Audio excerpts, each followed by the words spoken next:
looking forward and looking backward both. So, given this subject, we hope to challenge you with new information and perspectives on issues that you'll continue to think about and maybe even act on. We have a mission in this church to search and to serve. As Unitarian Universalists, we believe in the continuing search for truth and the importance of serving others.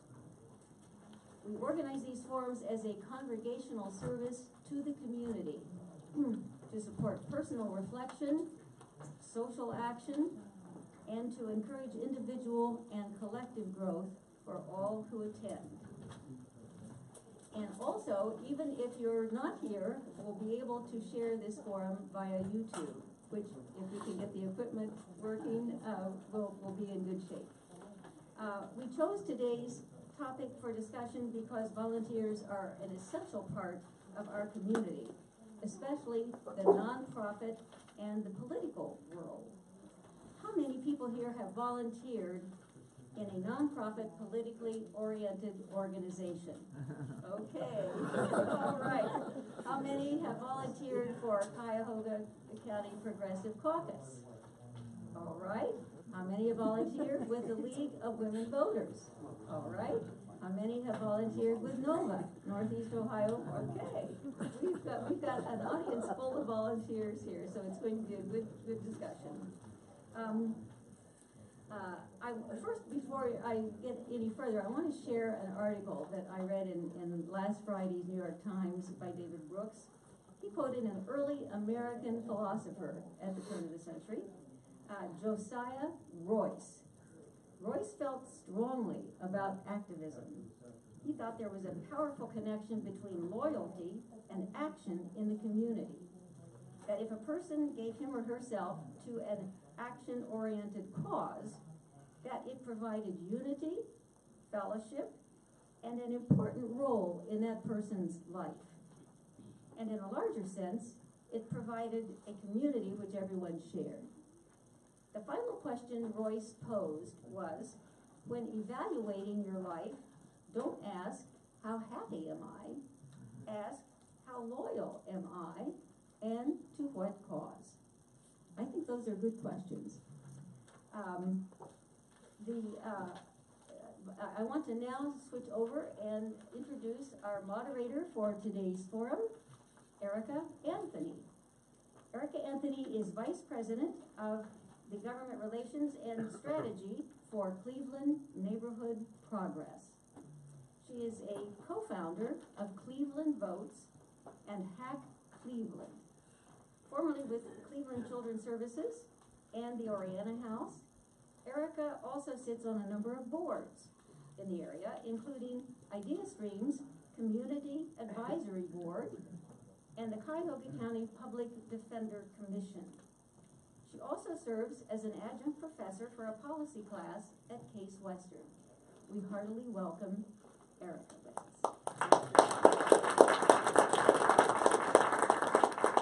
Good morning. Thank you all so much for coming out on this brisk January Sunday morning in Cleveland.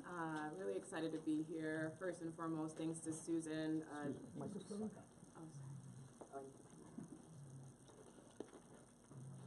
That's all you need, those technical interference. No problem. Thank you, sir. So first, just thanks to Susan and the First Unitarian Church of Cleveland for inviting me to serve as the moderator this morning. Really excited to engage in the dialogue with the panelists here and you all as we dive into activism and elections. So we're going to start with each panelist giving some framing opening remarks based upon the topic at hand today. I'll have a couple of questions to kick us off, but really this should be participatory, just like our democracy should. And we hope that you will engage in a conversation with us this morning. So first, to my immediate right and your left, I would like to introduce Steve Holecko. Steve is the political director of the Cuyahoga County Progressive Caucus. After a 35-year career of teaching in history, I'm connected to my husband who's a history teacher, in Berea City Schools, he began a second career in politics and grassroots organizing, starting as the field director for the Bernie Sanders campaign and then transitioning to being one of the founders of the Cuyahoga County Progressive Caucus. This is an organization that educates and organizes and mobilizes people on a variety of grassroots issues, including economic, political, racial, environmental, and others. The Progressive Caucus currently has around 3,000 members and an email contact group of around 10,000 persons.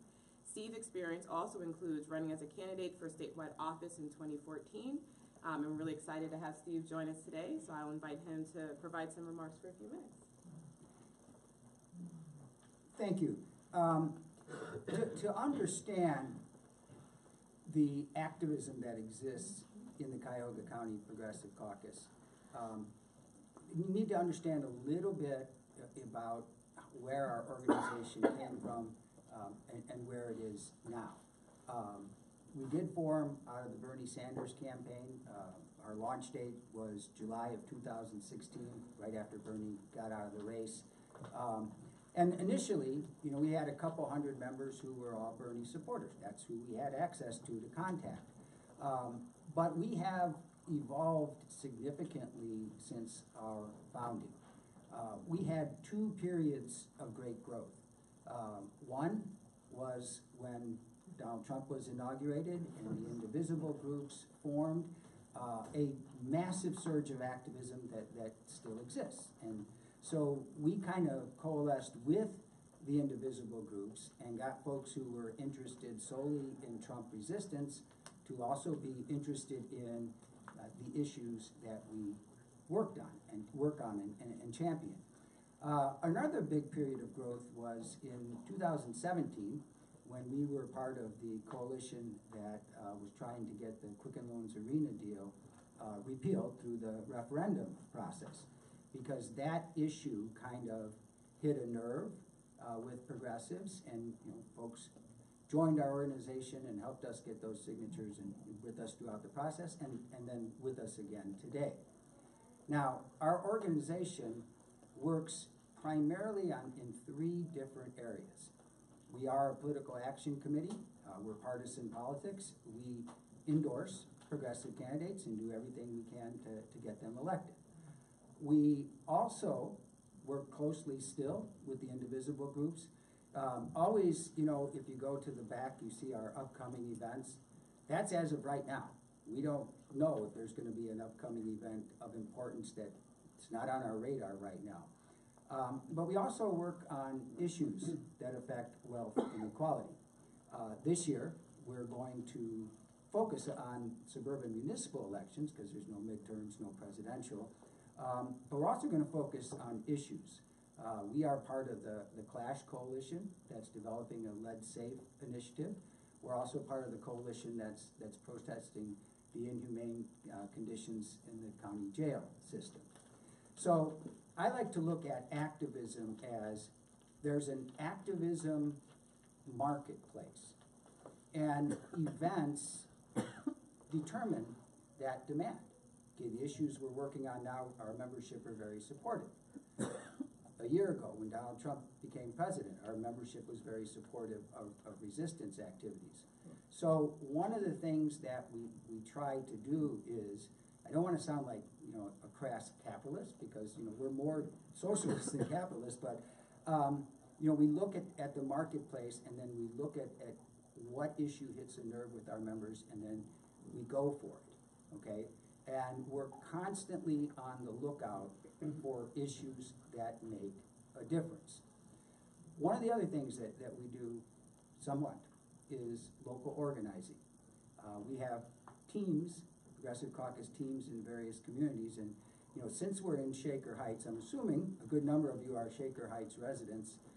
Keith Wilson, Keith, raise your hand, is our Shaker Heights team leader. So if you'd like to hear a little bit more how to get involved locally, talk to Keith when we're done. Am I good on time? You are good on time. You have a minute more if there's anything else you want to say. Well, okay, how about this? Membership in our organization is free. And one of the things, if you're not sure and you sign up to get our emails, at the bottom, there's a big unsubscribe button, because we don't want folks getting our emails who don't want to get them. And so, if you have some interest, see Keith. Awesome. Thank you so much, Steve. So we'll do each of the opening remarks and then transition to questions. So next we have Katherine Lucroy. Catherine is the Vice President of the Greater Cleveland League of Women Voters. In 2017 and 2018, she organized the League's redistricting reform campaign, including a coalition of local organizations supporting redistricting reform. The statewide petition drive ended up on the ballot in May of 2018 and passed statewide by a 75 to 25% margin, a tremendous accomplishment in the reduction of gerrymandering. Ms. Lucroy has had a distinguished career here as well as in Washington, D.C., and currently teaches courses at Case's Law School on environmental law, land use law, and federal court jurisdiction. She's a graduate of the Harvard College and the University of Michigan, no shaming her, law school. As someone who went to Penn State, I know how it is to be in Ohio with these old Buckeyes, boy. But we still care for all schools. We welcome Catherine to our discussion. Thank you. Yes, in case no one heard me, I did say go blue, but that's okay. So this is really a wonderful and very timely forum, because I started activism with the Fair Districts campaign, and in fact my introduction to the issue of gerrymandering was in this very room almost exactly 2 years ago at a terrific forum organized by the Unitarian Church. And I want to thank the church in particular, because during the Fair Districts campaign for a year, the church was one of our local staging locations for petition pickup and drop off. And by the end of the campaign, we had organized 750 volunteers all over Greater Cleveland, many of whom were not members of the Progressive Caucus, which was also a staging location, or the League of Women Voters. And we were really pleased and proud to be able to offer that coordinating effort with the invaluable assistance of the Unitarian Church. One of the things we saw in the Fair Districts campaign was the terrific energy, and fueled in part by the fact that we had a fairly simple task: get signatures on a petition. It was a concrete task, it had a goal, it had a deadline, and that was fantastic. And then we won, right? And so now I hear a lot of people say there's no single mass mobilization effort for us to get behind. What are we gonna do? So that's why I think this is just a particularly wonderful forum to have in the deep midwinter when we're all reflecting on the future. So just briefly to introduce the League of Women Voters and our role, because I'm realizing not everyone knows, even activists don't really fully get how we work. We are a nonprofit, nonpartisan, all-volunteer organization, founded in 1920 with the ratification of the 19th Amendment to continue the work of the women's suffrage movement. There were people who had devoted their lives to getting the right of women to vote. They won, they looked around, they said, okay, now what? And they founded the League of Women Voters. So that's where we come from. We are open to people of all genders, and we work on behalf of all people. So the League's mission statement is, the League encourages the informed and active participation of citizens in government, works to increase understanding of major public policy issues, and influences public policy through education and advocacy. So in our area, the League of Greater Cleveland, of which I am the vice president, is the umbrella organization for a collection of 10 local chapters. Here we have the Shaker Heights chapter, nearby the Cleveland Heights, University Heights chapter. All of us have the same mission, but in addition, the local chapters focus on local issues of concern in their areas. Okay, so what do we do? And as I describe what we do, please bear in mind we are all volunteers. There's not a single paid person in Greater Cleveland for the League of Women Voters. We register voters. We offer voter education. So during election time, our hallmark publication, our voter guide, for we have information on every race that's on the ballot, except for the judges. That's Vote 411. And we also have candidate debates when the candidates consent to debate, see gerrymandering, because they don't always. All year long, every year, we have public policy forums on a wide range of issues, and I put a few flyers in the back about upcoming events. We always work to have a balanced panel on issues of interest. People attend to learn about issues, to meet people who are involved in the issues, to meet activists who are working on the issues, and get ideas for their own engagement. I will say we are always open to new ideas for forums. We promote citizen engagement through the forums and then also through our Observer Corps. League members observe public meetings of governmental bodies, provide reports for the League and the public, and we use those observer reports to help us identify important local issues where we might want to advocate. So just the laundry list here, we observe the Cleveland Community Police Commission, which oversees the consent decree for the police department. We observe the Cuyahoga County Council. We want to observe the County Board of Elections. We need new observers for that. We'd like to send representatives to naturalization ceremonies to meet new voters. We have one observer at the RTA board. We observe the West Shore Council of Governments, the Cleveland Heights, University Heights, city councils, schools, and library boards. You see, I have a list because I can't remember all this.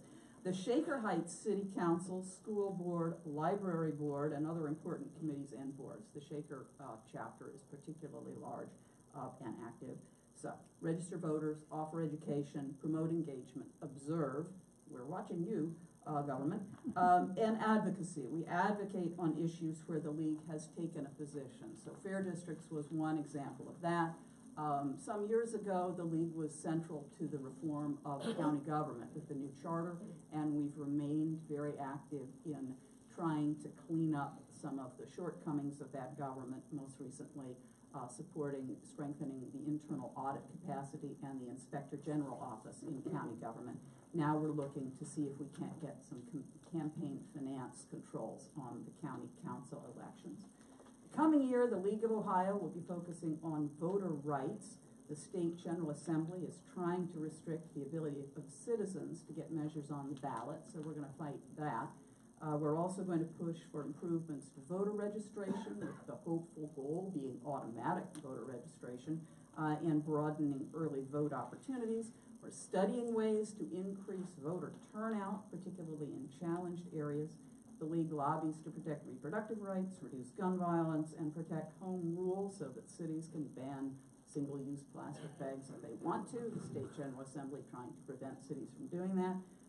And our Greater Cleveland League specifically is working on getting the State League to adopt a position and lobby against overuse of high-stakes testing in public schools. So that's an initiative we started here locally that we're hoping to take statewide. We work through the Lobby Corps. We are all volunteers, but the League has a presence statewide so that we can have an influence on the General Assembly through our many, many local leagues everywhere. Currently, there's a lot of interest in advocacy effectiveness training. We offer activist training to League members through a cooperation with Wellstone. So we all have an interest in national events, but I think we all understand we have a limited ability to influence things at the national level. Here I'll put in just a small plug for ResistBot, which I was turned on to by a wonderful person who deserves recognition, is Sue Dyke, who's in the audience, who is a terrific champion of fair districts and activism of all kinds. She said, how about ResistBot? I said, oh, look at that, that's great. So you can spend 30 seconds, contact your representative and your governor or senator, and then turn your focus to your city, your county, and your state. So, thanks. Thanks so much, Catherine. All right, last but certainly not least, we have Norman Robbins. Oh, I'm sorry. Apologies. Thank you. So last but not least, we have Norman Robbins. He co-founded Northeast Ohio Voter Advocates, NOVA for short, in 2009 and currently serves as their research chair. Based on his research, he has testified on election problems and needed reforms with the local Board of Election, as well as various Ohio House and Senate committees. He's also used his research in hearings of the U.S. Congressional House of Representatives Judiciary Minority Committee. Norman has served on various local and state committees, including the Ohio Secretary of State's Voting Rights Committee, from 2007 to 2010. We welcome Norman to comment on his research.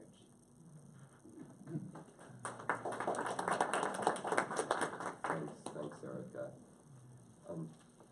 I'd like to just say a little bit about NOVA and mostly talk about research because that has a kind of different flavor to some of the other activism that we do.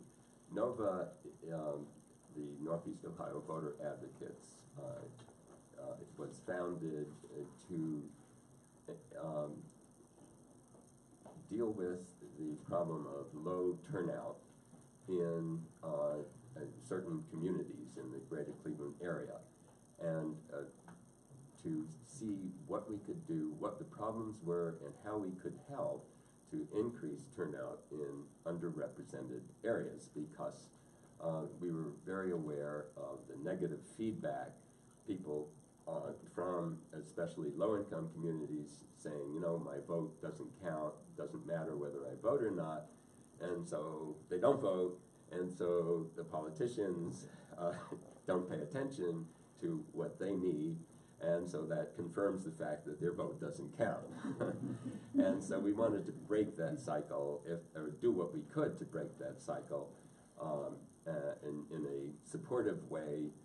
And so we set to work registering voters many years ago. It began with a different organization and morphed into NOVA about 9 years ago, as you heard. And our mission is to both register voters and to advocate for changes in the whole voting system, sometimes local problems such as in the county, other times statewide, actually, because that's the level at which it needs to change. And then finally, research is a third part of what we do. The research part is what I'm going to talk about because I'd like to make the declare that research is a form of activism too. It's not just a nerd sitting in front of a computer and getting a whole bunch of numbers. It has a lot to do with the effectiveness of activism, and it interacts in both ways. And so I'll give you some examples of that to give you a sense of how that works. Obviously, as you've heard, we'd like to increase participation and experiment with different ideas on how participation might be increased. And one of the areas that we've been working on over the last few years is vote by mail. And having done a pilot study in especially low-income communities that looked very promising, we decided to follow up on that in subsequent years and increase the attention and effort that we made for our volunteers to get vote-by-mail applications. And as a result of that, including our most recent research, it turns out that it really does increase the voter participation, the turnout, above and beyond what voter registration alone does. So we compare the same populations. Some are just have voter registration, others have vote by mail with or without registration, and it's turned out that the vote by mail people have, depending on the location, an average of almost 10% greater participation. Now 10%, if you have done any get out the vote work, is a big deal. Get out the vote people think 5% or 3% is pretty good bump in participation, but 10% is pretty good. So it's a kind of anticipatory get out the vote that is explained to people. And by the way, vote by mail is less used by lower income populations than it is by wealthier suburban populations. Use it much more because so it's not a very common as common a form of voting.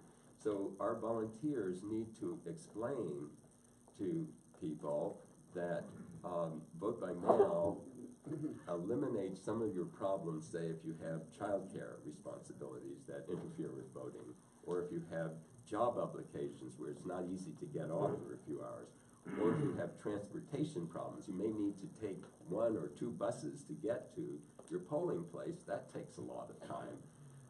And if you have kids in tow or something like that, there are just a number of burdens that go along that are more severe for lower income people than they are for the rest of us. And we've come to appreciate that. We now explain that vote by mail could be a way of getting around those problems. Then when people hear about it, in fact, about 2/3 of those that hear about it say, hey, that sounds pretty good, I'll sign up. And they do, and as a result of that, as you've seen, their participation goes up. So that is one of the kind of, and research it supports that. And if we didn't have the research supporting it, we wouldn't keep on doing it. 1 minute, okay. Well, there's only about 20 more minutes of research stories. And I'm going to compress that into 1 minute. So that's just one example. We have other examples of things that volunteers notice are going wrong that we start looking into. Some of those led to major changes in how the Board of Elections processes registrations. We have also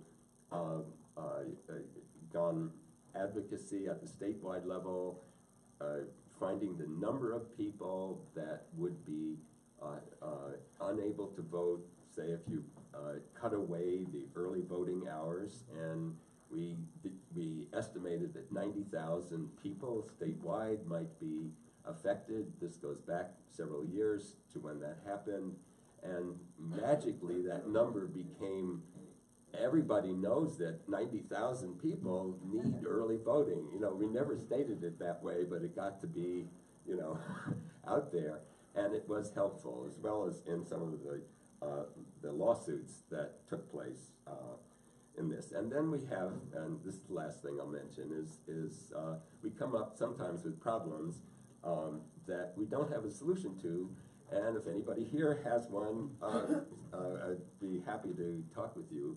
For instance, in doing our vote by mail registrations, we discovered that a lot of their applications, 20% of the applications, were being rejected because people thought they were properly registered, and they were registered still at their old address.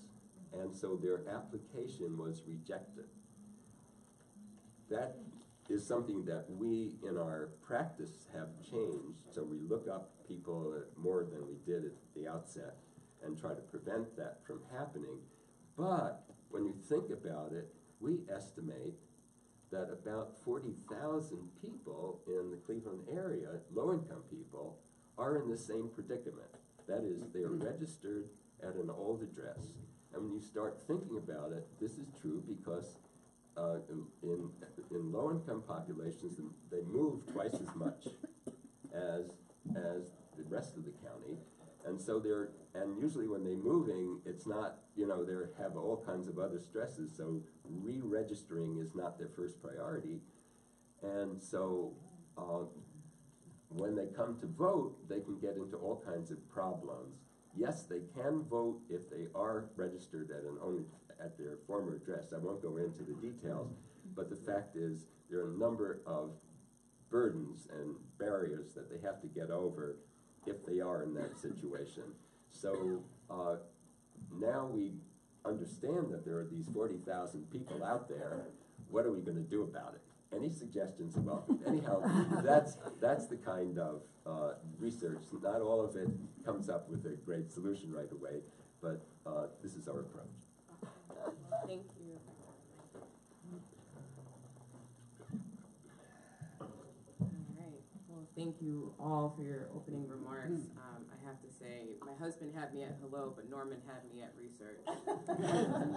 He's had me from the very first conversation, because I am also a fellow geek, so a little competition with the hubby there. Well, I think we've heard a really wide array of forms of activism, and really to understand what does it mean to be an engaged citizen. It's not limited to your ballot, nor is it limited to election day, and I think each of our panelists in their opening remarks have been able to demonstrate the various ways in which an individual can be engaged. So it's a really good segue to my first question. I'm going to borrow one of your phrases, Steve, which I may now use forever, the activism marketplace. I really like that. And I think it says that, you know, if I was new to activism or I wanted to be more involved as an engaged citizen, what is the first step? And I think for some, you have to acknowledge that it can be intimidating, particularly if you're a new individual who has not been in this space. Sometimes, as we've heard both with Katherine as well as Steve, it was motivated by an act or an act that the group was not in agreement with. But if I was new or just said, you know what, after hearing this panel, I'm ready to hit the ground, what would you recommend being one of the first steps you would take? And this could be open to anyone. Well, if you are new to activism, okay, you are probably angry about something. Okay? No, I'm serious. Because you sit around and watch TV, my life is fine, that's not active, but there's got to be something that motivated you to say, I want to become an activist. Now, that could be a wide range of things. It could be electoral politics, it could be an issue, it could be something tragic that happened in somebody's personal life and they're taking action on it. So then that person should gravitate towards what's making them angry. But in my position with the Cuyahoga County Progressive Caucus, we've had folks that were angered about a particular issue that have become an activist, and then they've discovered the world of activism. They've discovered the camaraderie that activists have, and they've branched off into other areas. See, so the activist has to have that anger triggering point, and then they have to see what they can do. And then too, there's other factors. Some folks love to jump into conversation, knock on doors. Some folks love to stand on street corners and protest in the safety of a group. Some folks don't like to do any of that, but they will write letters and postcards. See, so you have to funnel the activist to the direction that best suits them. Thank you. Anyone else want to opine on that one? I agree with everything Steve said. I mean, the first question is, what am I interested in? What would I be excited to work on? And then what am I good at? What time do I have? Do I want to travel? What mode works best for me?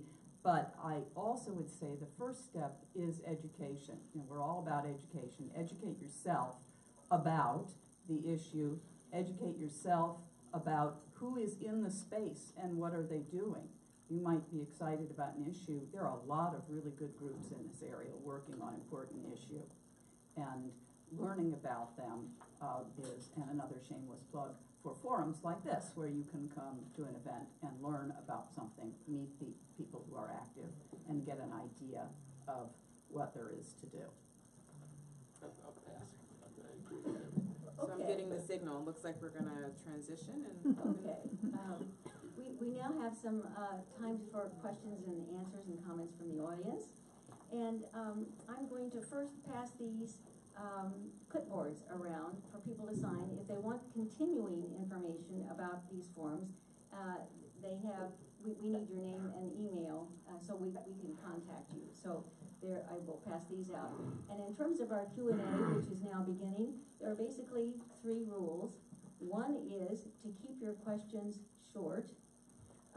Another is to hold the microphone very close to you.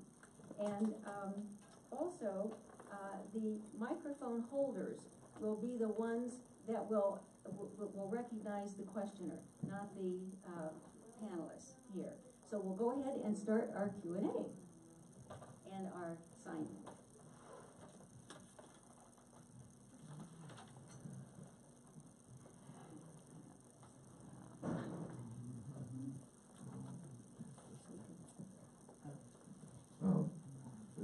all, thank you for the panelists for your activism and your work on behalf of progressive causes. I'd like to read a quote from well-known progressive Mitch McConnell. One of the most beneficial characteristics of progressive Democrats is the tendency to organize large demonstrations and marches while we, the GOP, win elections and thereby make policy. Sometimes it's also referred to as throwing out the good in the eternal search for the perfect. And I wondered if any of you would like to comment on that tendency in the left in American politics.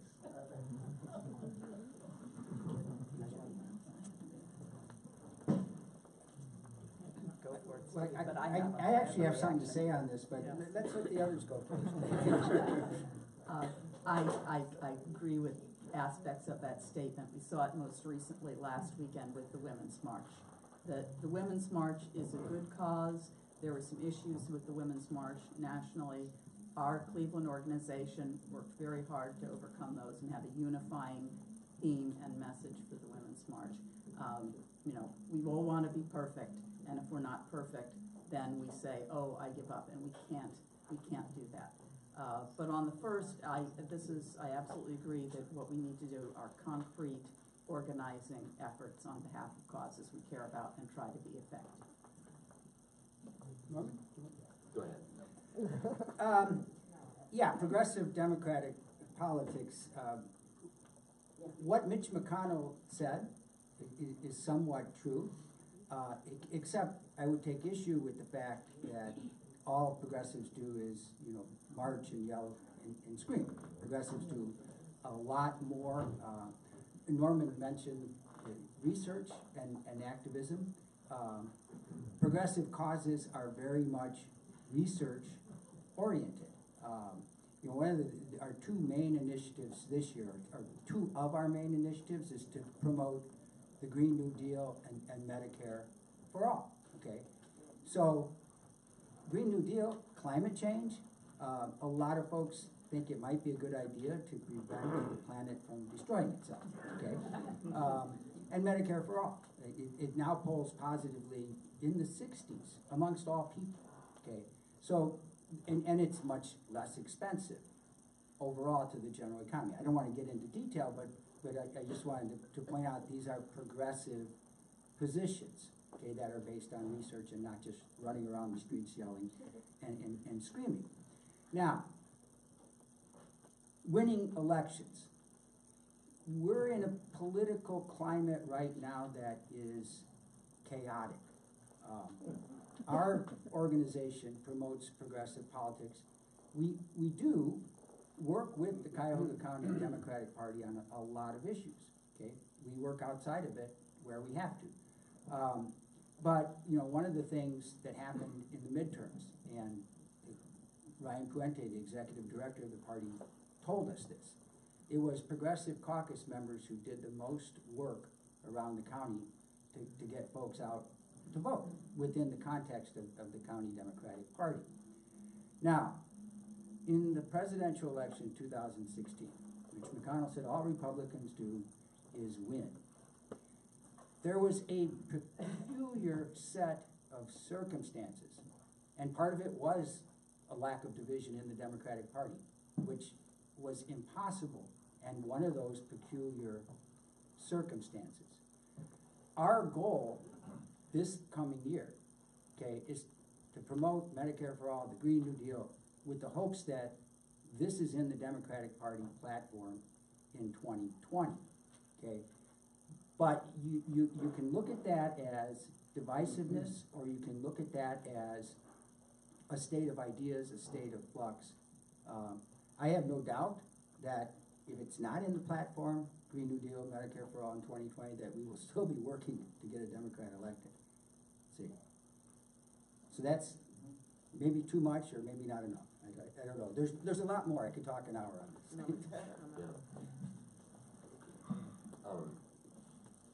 I think there's one thing is to win elections, very important, no question about it. that as a way to affect policy.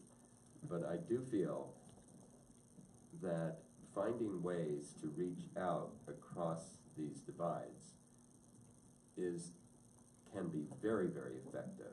And I think that's happening right now, not fast enough in relation to, say, climate change.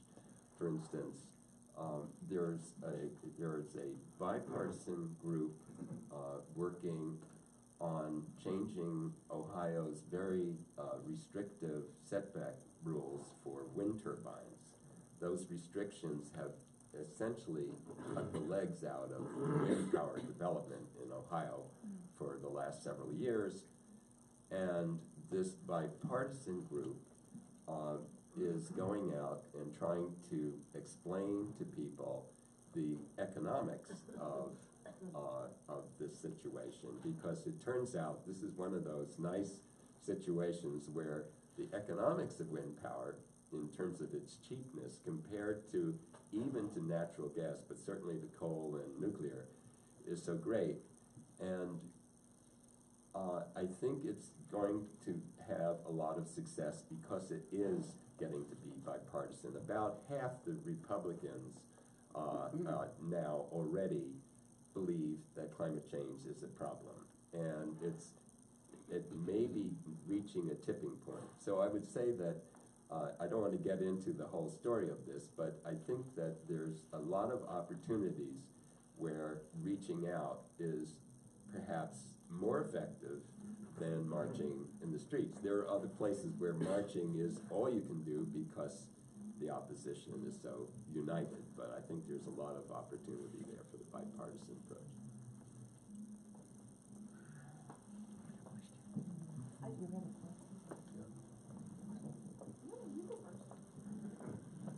My question is directed at Ms. Lucroy. Louder, Walter. Is it on? Okay, like this. Okay, that Ms. Lucroy. My long-time respect for the League of Women Voters is based on my perception of their nonpartisan objectivity. And when deciding for whom to vote, and if I see that they have recommended a Republican, I give that considerable respect. I'm wondering, will my perception of your nonpartisan objectivity continue?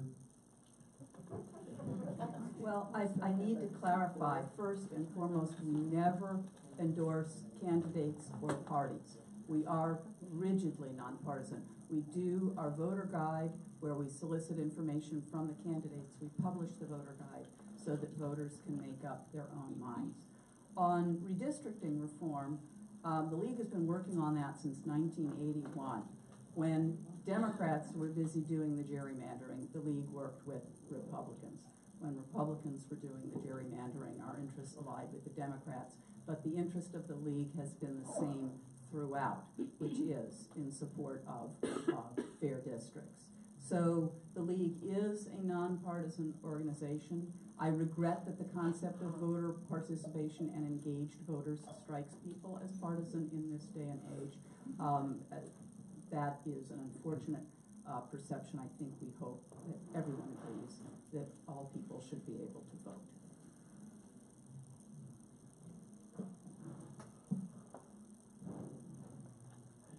You had a question. Hello. We've seen an uptick in the participation of young people. Millennials is what we would call it today. 10, 20 years ago, it would have been something else.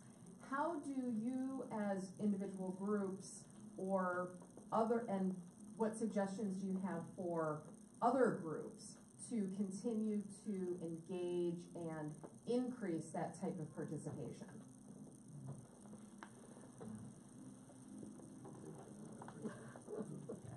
I'll go in it. Yes, this is a challenge for all of us. Many members of the League will look at me and go, yep, there's a League lady. You know, we do understand that is an issue.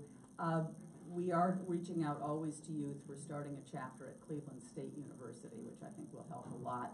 I think getting engage with youth on issues that they care about, and then offering concrete tasks that they can do to actually achieve some kind of result is probably the best way to engage our youth. Within our organization, I've noticed that, and not just, of course, when we started being from the Bernie campaign, we had a lot of millennials, but, new folks, that have joined us since. I think, like the cause is an anger that millennials have, that they have no security in their future. You might not have security in employment. If you're not part of a union, you may, have job insecurity. You get fired at any time. You have no concept, if you're a millennial, of retirement. I started work, I had pension, at the end of my work. Millennials don't have that. So to keep them engaged, millennials also, by the way, overwhelmingly support dealing with climate change, okay? And I look at it like, well, if you're younger, you're gonna see the world being destroyed. If you're older, you may not see it. You only got 10, 20 years left. So, to keep them involved, I think it goes back to the same thing that we were saying earlier. Find out what makes them angry, find out what makes them an activist, and point them, in that direction.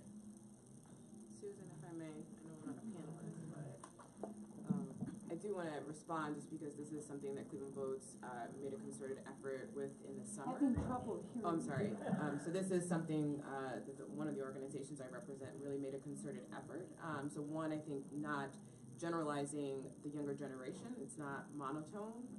So I acknowledge that I am not of the younger generation. I have younger staff. So really relied upon them to reach out. So I'll give two concrete examples. One, my staff engaged with the LGBT Center, specifically their youth cohort. And we did that through a form of a film series. Some of you may be familiar with Dispatches from Cleveland, which was a 5-chapter documentary focused on the horrific murder of Tamir Rice.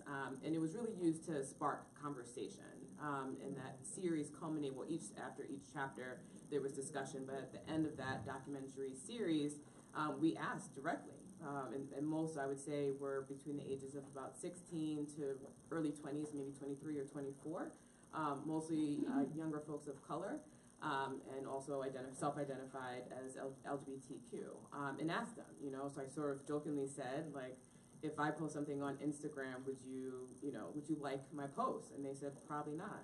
And I said, why? They're like, because you're not going to put it in a way that's going to be responsive to me.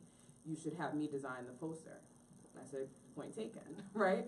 Another example of engaging the youth for GOTV, we actually did a concert with LA-based rapper who, again, I didn't know who he was, but when I started saying his name to people, they were like, oh my God, you guys are bringing him here? Who's just been very active on political engagement. And we know that, again, because my organization is not necessarily the demographic that we were seeking to reach, we retain the services of a local organization called Indie Media, and they took over our Instagram for a month leading up to the election. And their ads and their promotion was vastly different than what it was before we were handling it. And people made a note of saying, like, this is different. You're definitely trying to reach a different demographic. So you have to go to the source. And have to know that there's diversity in the younger generation and know sort of how to tap into those individuals. Thank you. Is this good? Okay. Thank you for saying that, Erika, because that was in my head. When look at this group here.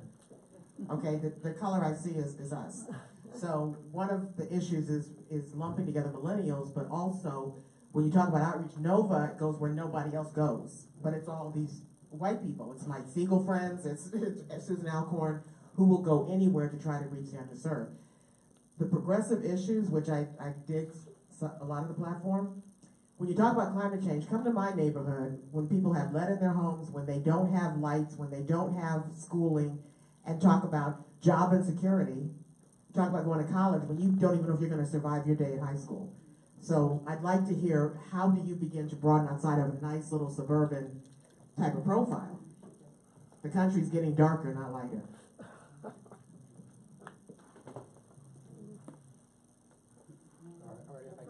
I've been jumping in. It's your Issues, and our work with Clash and the lead safety ordinance, you know, is a perfect example of that.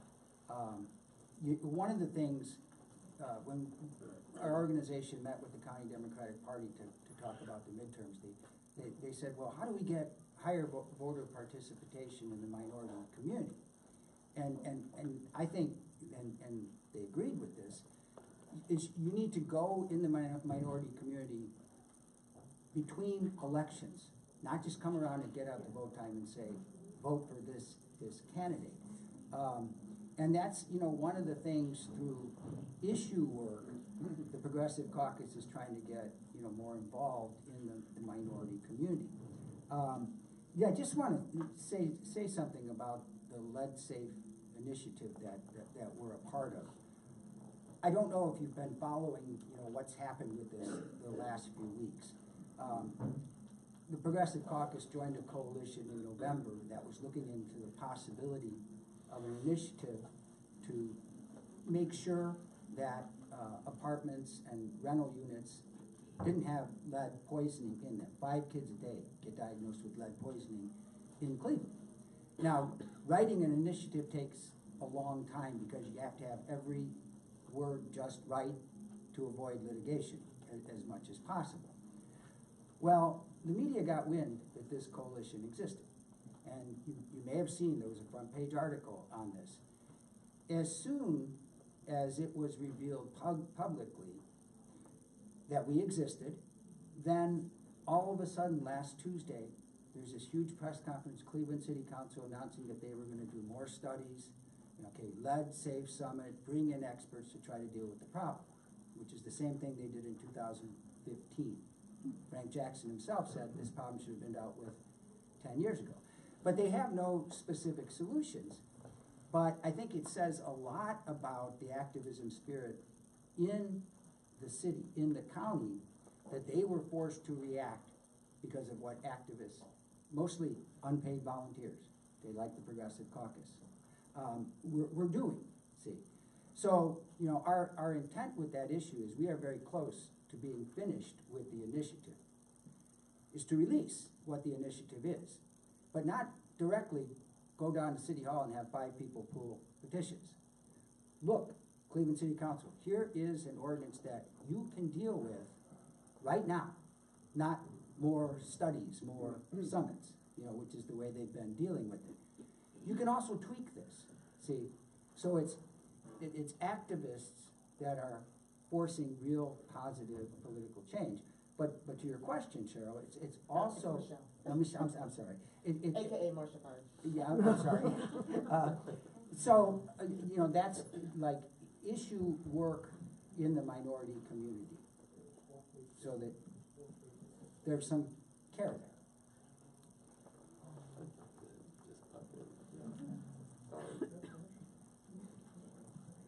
I think what you said, and what you said, Michelle, is very relevant to something that we in this voter advocacy group have been struggling with all the years, which is that we suddenly show up 3 or 4 months before election, knocking on doors and say, hey, are you going to register? And their natural reaction is, where you been all these months, you know? Haven't seen you in a while since the last election when you were knocking on the door.